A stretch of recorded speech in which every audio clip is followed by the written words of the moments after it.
Join me in the C-suite.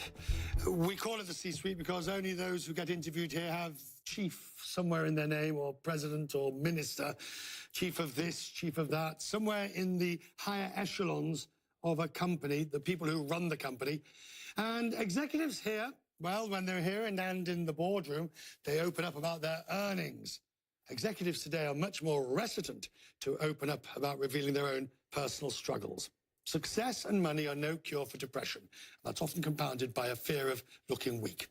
The recent suicides of our colleague Anthony Bourdain and Kate Spade have brought mental health issues sharply into focus.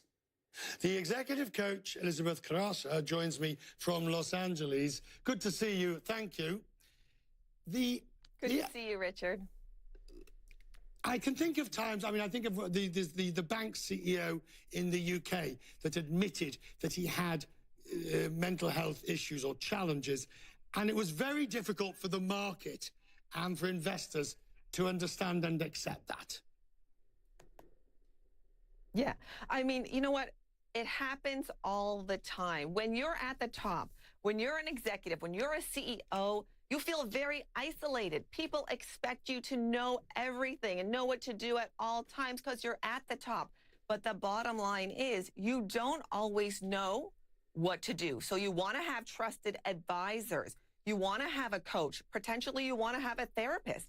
People that you can reach out to and trust to help give you a different perspective. Right.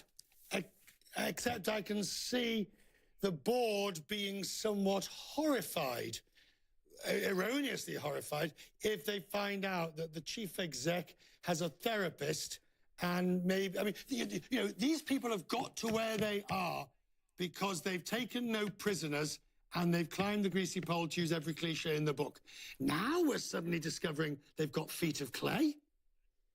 You know what? I just don't think that's realistic. I feel that people have other issues other than what's going on at work. They have lives beyond work.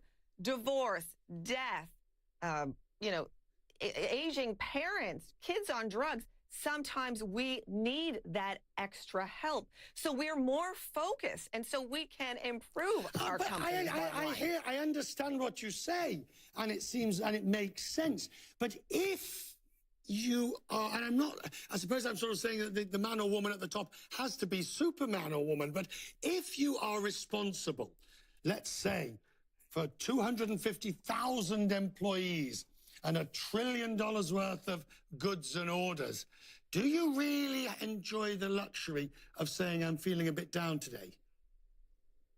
You know what? Why do you have to share that? Why can't you have a therapist or have an executive coach and keep it to yourself? Why do you have to broadcast it? I have clients that are open with having an executive coach, and I have clients that don't want anyone to know about it, and that's their business.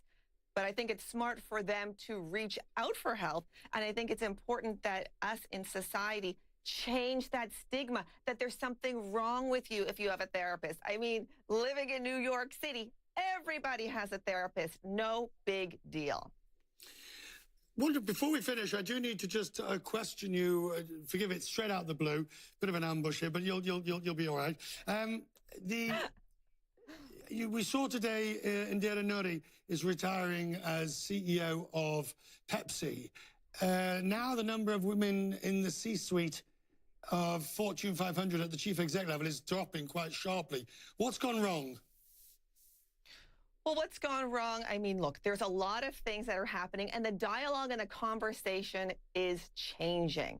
So I feel like it's really important from an HR perspective for companies and firms to be bringing women up to the C-suites and to be looking at all the resumes, not just kind of the traditional, white male path that's been happening for so many decades. And I think it's also important for women to put their name in the hat, right, to put their name in the ring, to be considered for these positions. Thank you. Good to see you. Enjoy Los Angeles. And we've been talking about some very detailed issues. And if you need some help, or perhaps for you or someone else, then you can, in the United States, it's mentalhealth.gov offers advice and information. And of course, there will be equivalent ones in your country and organizations that